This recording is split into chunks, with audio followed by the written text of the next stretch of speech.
கொடியை தூக்கிக் கொண்டு பள்ளிவாசலை சுற்றி வலம் வருவது கூடுமா? கொடியும் பிடிக்கலாம், கொடிக்கு நம்ம மாற்றுக்கு ரொம்ப சம்பந்தம் இருக்குங்க. நபிகள் நாயகம் ஸல்லல்லாஹு அலைஹி வஸல்லம் அவர்கள் யுத்தத்திற்கு போனாலும் சரி, சஹாபாக்களுக்கு அனுப்பி வச்சாலும் சரி, கொடியை கொடுத்து தான் அனுப்பி வைப்பாங்க. புகாரில் பதிவு செய்யப்பட்ட ஒரு ஹதீஸ் நீங்க பார்க்கலாம். மூத்தாங்கிற இடத்துல யுத்தம் நடந்துகிட்டு இருக்கு. ஸெய்து இப்னு ஹாரிஸா ரலியல்லாஹு தளபதி கொடி ஏந்தி யுத்தம் செய்யறாங்க. அவன் ஷஹீதாக்கப்பட்ட உடனே அதுக்கு அடுத்து ஜாஃபர் ரலியல்லாஹு அன்ஹு தளபதி அனுப்பிக்கிறாங்களா. இப்ப நபிகள் நாயகம் ஸல்லல்லாஹு அலைஹி வஸல்லம் மதீனாவுல இதை அறிவிச்சிட்டு இருக்கிறாங்க. ஸெய்து ரலியல்லாஹு ஷஹீதாயிட்டாங்க, இப்ப ஜாஃபர் ரலியல்லாஹு அன்ஹு தளபதியா இருக்கிறாங்க. இப்ப அவங்க கொடியை பிடிக்கிறாங்கிறாங்க. அப்ப தளபதினா கொடி இருக்கும். அப்ப அவங்க ஷஹீதான உடனே அப்துல்லா இப்னு ரவாஹா ரலியல்லாஹு அன்ஹு அவங்க கொடியை பிடிக்கிறாங்க. நபிகள் நாயகம் ஸல்லல்லாஹு அலைஹி வஸல்லம் மதீனாவுல இருந்து சொல்லிக்கிட்டே இருக்கிறாங்க. புகார்ல பதிவு செய்யப்பட்டிருக்கு. ஸல்லல்லாஹு அலைஹி வஸல்லம் அவர்கள் இப்படி கொடியை கொடுத்து அனுப்பியிருக்கிறாங்க. இன்னொரு விஷயம் தெரியுமில்ல, நபிகள் நாயகம் ஸல்லல்லாஹு அலைஹி வஸல்லம் அவர்களுக்கு ஒரு தனி கொடியே இருந்தது. தபரானிலே பதிவு செய்யப்பட்டிருக்கிறது. அதே போல மக்கா வெற்றியின் போது நம்ம சில இடங்கள்ல இந்த தர்காக்கள்லாம் கொடி வைக்கிறாங்கல்ல, ஏன் தெரியுங்களா? அது வெற்றி கொடி. அதனுடைய தாற்பயம் தெரியாதனாலதான் ஏதோ ஒரு பேருக்கு சேர்ந்து நினைச்சிட்டு இருக்கோம். தர்காக்கள் என்றால் இந்த கொடி ஏற்றப்படுகிறது சொன்னால் அந்த கொடி வெற்றி. நபிகள் நாயகம் ஸல்லல்லாஹு அலைஹி வஸல்லம் மக்காவை வெற்றி கொண்டது பிறகு கொடியை கொடுத்து இந்த இடத்திலே ஊன்றுங்கள் என்கிறார்கள். ஹஜூன் அப்படிங்கிற இடம் அது ஒரு மலைப்பகுதி. ஜன்னத்துல் முஅல்லான்னு இருக்குதுல்ல, நம்ம மக்காவில் போனவங்களுக்கு தெரியும். ஹதீஜா ரலியல்லாஹு அன்ஹா மற்ற ஒரு சில சஹாபாக்களுக்கு இருக்க முக்கியமான கபிரிஸ்தான் அது ஜன்னத்துல் முஅல்லான்னு சொல்லுவாங்க. அதை தாண்டி போனா ஹஜ்ங்கிற இடம் சின்ன மலைப்பகுதி. அந்த இடத்துல போய் கொடியை ஊன்றுங்கன்னு சொல்லி கொடுக்குறாங்க நபிகள் நாயகம் ஸல்லல்லாஹு அலைஹி வஸல்லம் அவர்கள் கொடியை கொடுத்து. இந்த ஹதீஸ் புகார்ல பதிவு செய்யப்பட்டிருக்கு. ஏன்னா வெற்றி கொடி. இந்த மக்காவை நாம் வெற்றி வாகை சூடி விட்டோம், அடையாளமாக போய் ஊண்டிட்டு வாங்கிறாங்க. அந்த இடத்துல நீங்க ஒரு பள்ளியாசம் கட்டப்பட்டிருங்க. அந்த பள்ளிக்கு பேரு மஸ்ஜிதுல் லிவா, கொடிப்பள்ளின்னு பேரு. ஏன்னா முக்கியமான நிகழ்வுகளை எல்லாம் அந்த வரலாற்று பின்னணி அழித்து விடக்கூடாதுங்கிறனால அந்த இடங்கள்ல அந்த நேரம் ஒரு பள்ளிவாசலை வச்சு அந்த பேரை கொடுத்துருவாங்க. மஸ்ஜிதுல் ஜின்னு இருக்கு, ஜின் பள்ளிவாசல். அப்படின்னா என்ன அர்த்தம்? சில பேர் ஜின் பள்ளின்றவொடனே ஜின்னு வந்து தொழுதிச்சு போனதுன்னு நினைச்சிட்டு, அப்படிலாம் கிடையாது. நபிகள் நாயகம் ஸல்லல்லாஹு அலைஹி வஸல்லம் அவங்கள்ட்ட வந்து ஜின்கள் குர்ஆனை ஓதி கேட்டது. அல்லாஹ் குர்ஆனை சொல்றான், குல் ஊஹிய இலைய அன்னஹு இஸ்தமஅ நஃபரும் மினல் ஜின்னி. அல்லாஹ் குர்ஆனை சொல்றான், சில ஜின்கள் வந்து நபிகள் நாயகம் ஸல்லல்லாஹு அலைஹி வஸல்லம் குர்ஆன் ஓதுறத கேட்டுட்டு போனிச்சுன்னு.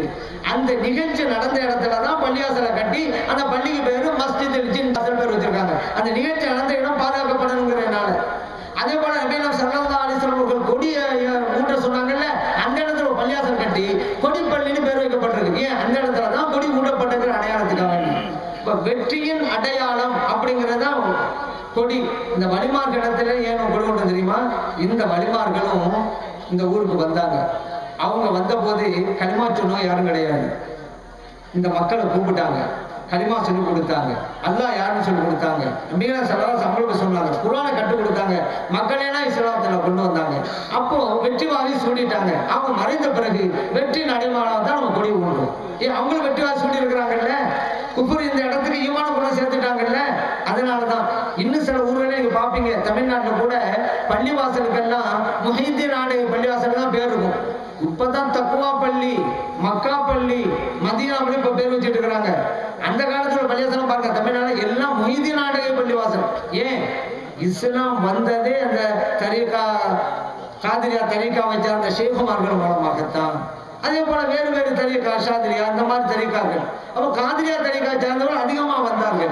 அப்ப இஸ்லாம் கொண்ட உடனே அங்க பள்ளிவாசல் கட்ட உடனே நண்பனாக அந்த காதிரியா தரீகாவின் தலைவர் முஹைதீன் அப்துல் காதிர் ஜீலானி ரலியல்லாஹு அன்ஹு அவங்க பேரை பள்ளிவாசல் வச்சாங்க. அதெல்லாம் வரலாற்று பின்னணி. அப்ப கொடியை நம்ம தர்காக்கள் வைக்கிறது வெற்றி கொடி தான். மக்கா வெற்றியின் போது அங்க ஊன்றப்பட்ட மாதிரி இந்த வலிமார் ஊருக்கு வந்து இஸ்லாத்து கூட சேர்த்துட்டாங்க. வெற்றி தானே அடையாளமா தான் நம்ம செய்யறோம். சரி, இப்போ கொடி பிரச்சனை இல்லை. இந்த கொடியை தூக்கி கொண்டு ஊர்வலம் போகலாமா? ஊர்வலம் பிரச்சனை இல்லை.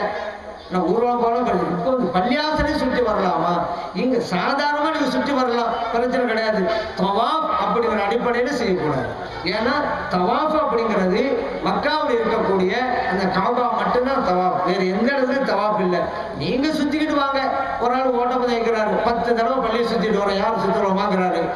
நடந்த கூடுமா? நம்ம கூடுமா? ஏன்? அது தவாப் அல்ல, ஓட்டப்பதை யாரும் திறமையாலும் காமிக்கிறாங்க. அதே போல இந்த கொடியை தூக்கிட்டே போகணும். ஒரு இடத்துல சும்மா தூக்கி பிடிச்சிடவே கூடாது, நடக்கணும். எப்படி நடக்கிறது? 3 தடவை இப்படி நடந்துக்கிட்டே வருவோம். அப்ப நம்ம ஓரளவு கொடியை தூக்கிட்டு நடந்த மாதிரி ஆகும். அப்படின்னு சொன்னா பிரச்சனை இல்லை, தாராளமா செய்யலாம். இதுக்கு தவாப் வருதல் இல்லை. நம்ம சுற்றி வருதல் வேண்டாம், நம்ம தமிழ்ல சொல்லலாம். தவாப் இல்ல அந்த தவாஃப் தான் சொன்னா இது கூடாது.